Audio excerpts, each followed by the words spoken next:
Hey everybody, this is Jace bringing you another Ever Crisis video. I just want to give a quick heads up. This is going to be a bit of a long gear overview, so if you want to just jump straight to the fight, jump to about 4 minutes and 30 seconds. That's how long this gear overview is going to be. But I wanted to go into detail about the decisions I made with this team and why I made them, because this is a really hard fight, which makes me happy. I do wish that we weren't going into like, what is it, week 3, 4 of fighting this same boss over and over. I think this should have been a little bit shorter. There was no reason for them to drag this crossover on for as long as they did. But you know, whatever. The fight's good. I'm happy with the fight. Just wish it was not the same thing for so long. But anyway, that's different topic. As you can see, I'm bringing Glenn, Zack, and Aerith. Only Aerith is level 60. Glenn and Zack have at least passed the 57 mark, which unlocks some parts of the stat stream. Glenn is actually my main DPS here, which is interesting because I don't really have any other outfit for him. But honestly, the fact that his free outfit gives HP enables him to do so many things. So as you can see, I'm using his free event weapon from this event as his main weapon. In his offhand, I have the Apology in Hell at Overboost 1. That's the free weapon we got from starting the game, but I got an extra copy of it just at some point during pulls. You can see his physical attack isn't all that high, but I have the Killer Hornet at OB4. I did some pulls recently, and so that's actually going to add quite a bit because it's going to add a lot of boost physical ability potency, which allows him to do some pretty decent damage. I also got a couple copies of Mad Minute, which has boost HP and also boost physical ability potency, which is why I have it at 22 points there, or 23. I didn't see it. You saw it. I pre-record the video and then I do voiceovers in iMovie, so give me a break. Anyway, here's Zack. Zack's main role here is actually going to be to lower the enemy's physical defense, but we also have the Zweihander in his offhand, so he can do some physical non-elemental damage as well. I have that at Overboost 1. I believe we also got a free copy of that at the beginning.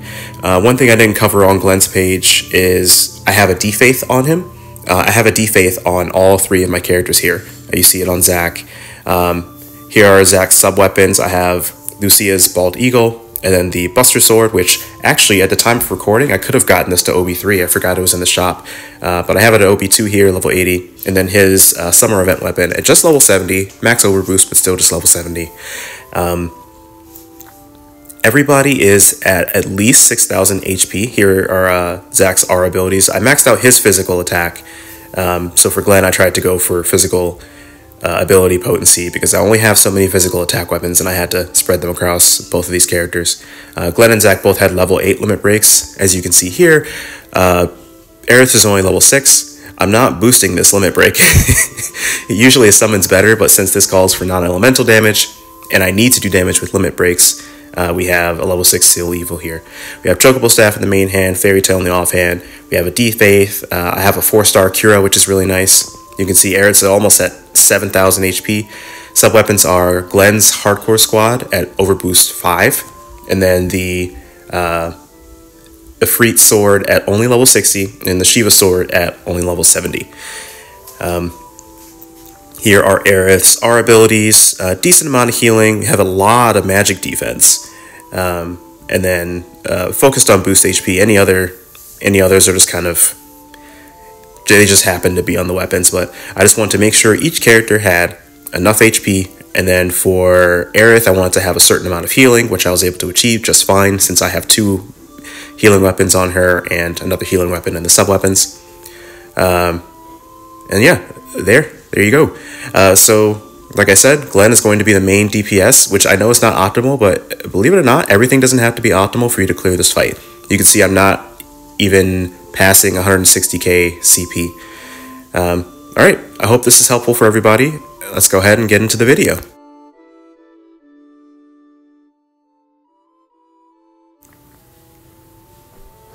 Alright, so if you haven't done this fight yet, but you've done the EX1, the first thing you're going to notice is that the enemy uses this triple Waltz ability twice in a row.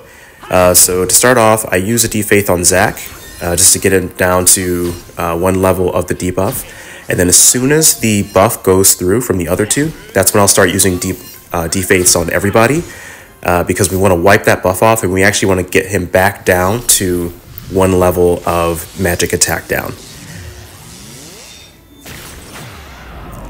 So this deals a pretty hefty amount of damage. Now what we want to do is we just want to refresh the defaith to make sure that this one level of magic attack down is going to last until the second triple waltz. And then on Aerith, I'm going to get 2 curas off between the first triple waltz and the second one. That'll make sure that we stay alive. For Zack and Glenn, I intentionally left them targeting the center one so that Zack would put his physical defense down debuff on him, and Glenn and Zack can hit him a couple times before he flies into the air. Because once he flies into the air, you're not going to be able to deal physical damage to him anymore. But we can at least knock off a tiny little bit of HP before he does that. Every little bit counts in this fight. It's even more of a DPS race than the first one was. If you've done Ruin EX1 or even just the EX2, this part is mostly the same as those. It's just stay alive, kill Black Waltz 1, because if you don't, he just heals his allies over and over. Make sure you reduce the magic attack of Black Waltz 2. So eventually I'm going to notice that I haven't done that yet, and I'll switch over to Black Waltz 2, throw a couple of defates at him. There we go. There it is. But otherwise, once that's done, you'll see that this part of the fight is pretty much the same. So I even speed it up. All I'm doing is switching to defense mode anytime that Black Waltz 3 is using an AoE spell. And I am using the Chocobo Staff, which honestly has to be one of the best free weapons they've given us, because I use it constantly. Using the Chocobo Staff, the active ability on that to counteract the magic defense down that Black Waltz 2 will put on your allies whenever he uses teleport.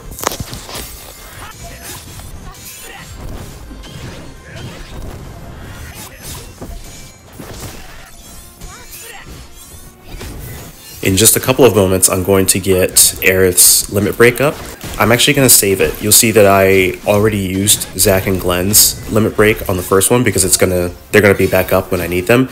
But for Aerith's, I want to save it. And we're actually going to use it on Black Waltz 3 pretty much as soon as Black Waltz 2 is dead. Because we're going to have enough time to get the limit breaks back up before we need them. And really any damage that you can do to Black Waltz 3 is going to be helpful.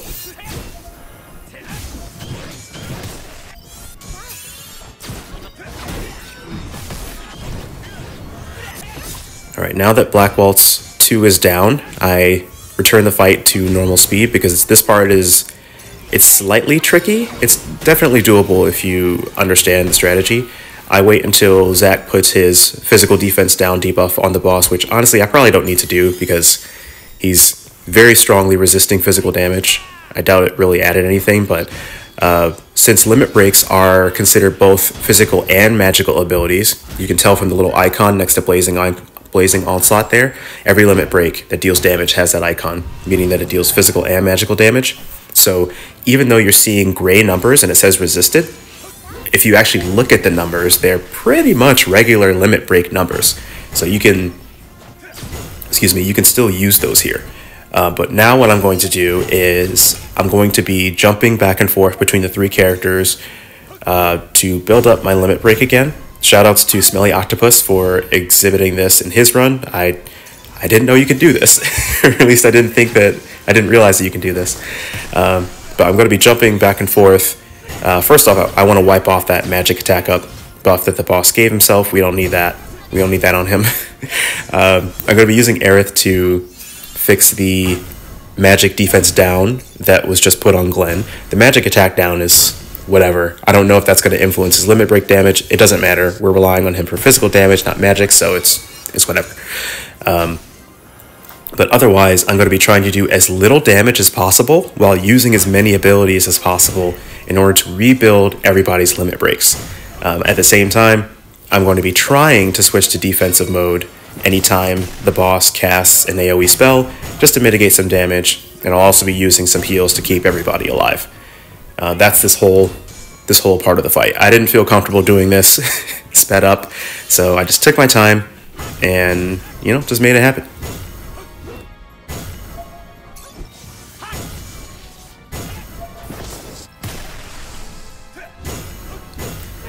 I would definitely say this is the most boring part of the fight because I'm just sitting here and building up limit break, but it's absolutely necessary. It makes at least for my team, because again, I'm not using Cloud or Tifa. I'm not using any event weapons.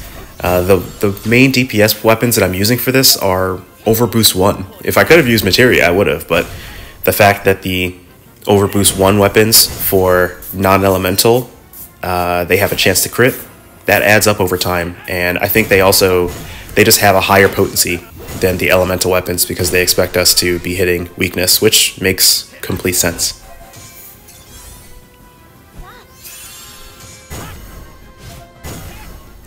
Okay, he's going to be down any moment now, so what I want to do here is I want to get Zack's physical defense down debuff on him, so that as soon as he comes down, we can start blasting damage, because just like the previous fights, as soon as he hits Descent there, the timer starts. You have to be pumping as much damage as you possibly can. So I'm going to try my best to make sure that Zack and Glenn are pumping the damage. You can see I used a Defaith there on Aerith, and that's just to make sure that Zack and Glenn don't use their Defaith, because they will absolutely default to that if there's no magic attack down debuff on the boss, and that's not what we want.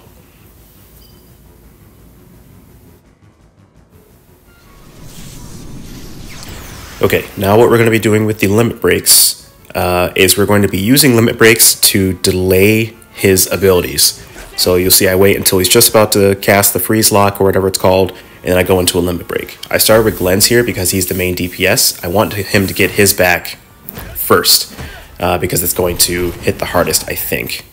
Or does Zack's hit the hardest? I'm not sure. I used Glenn's because that was my thinking. With Aerith, you'll see that I stocked a bunch of ATB. Then, of course, the computer went and used, or the AI went and used an ability, but I'm trying to stock ATB with Aerith so that she can heal up whoever gets targeted first immediately. Because even though we're trying to pump as much damage as possible, this is very tight in terms of healing. So everything has to go really well. This scared me because the computer used a Ruinra, and now I don't have enough for a heal. I'm just barely below what I need, but that's still very scary. It's pretty tight. It's nerve-wracking. Otherwise, with Zack and Glenn, I'm trying to do as much damage as possible. We're gonna heal up on Aerith, and we're gonna be swapping to defensive stance anytime the enemy is gonna cast an ability.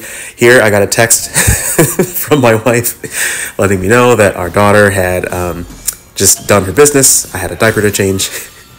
I was like, how did that get through? I always put on Do Not Disturb to make sure that doesn't happen, but she later told me that she didn't know I was recording a video and thought maybe I just left it on, so she forced it through.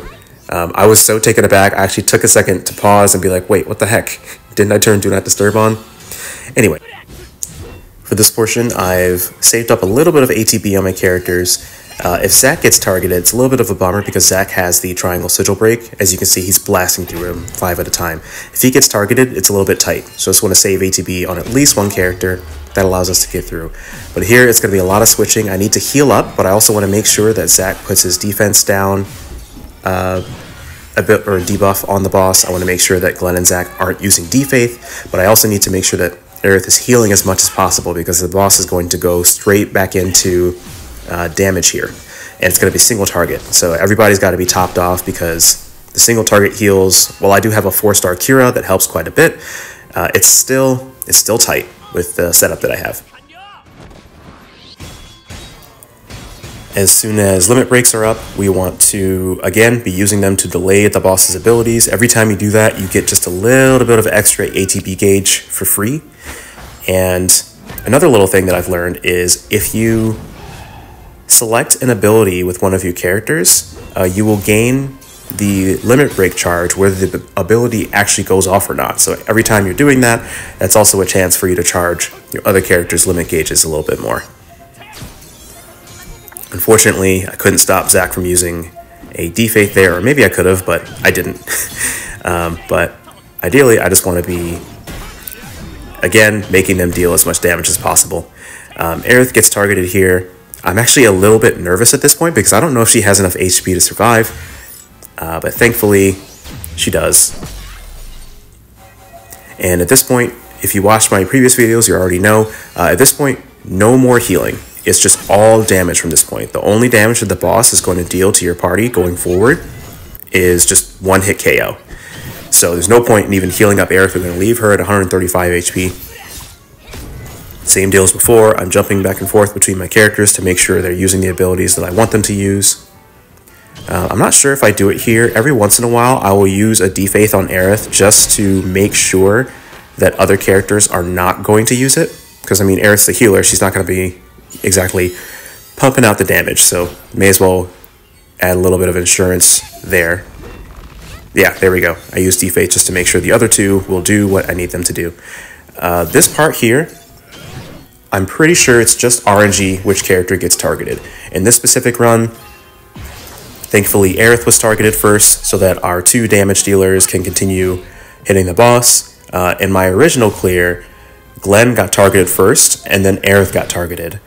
So it ended up being okay. I was still able to get the clear. I actually tried to record this for you guys one time, an additional time before, and the boss actually picked the most frustrating kill order for my team. He killed Glenn, my main DPS, then he killed Zack, and then Aerith was just left, just trying to kill the boss with the rune. Well, I'm pretty sure he was down to 1%, and I couldn't make it happen. So I actually had to go back and re-record this, and as you can see, this is a long fight. So when I got a text message in the middle of it, I was like, I'm not re-recording this.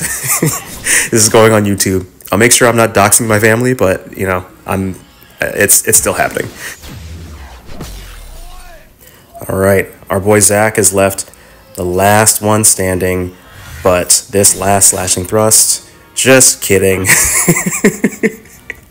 We need one more. I'm sure like a ruin blow would have done it, but just to be safe, I wanted to do another slashing thrust. And there you go. That is the end of the fight.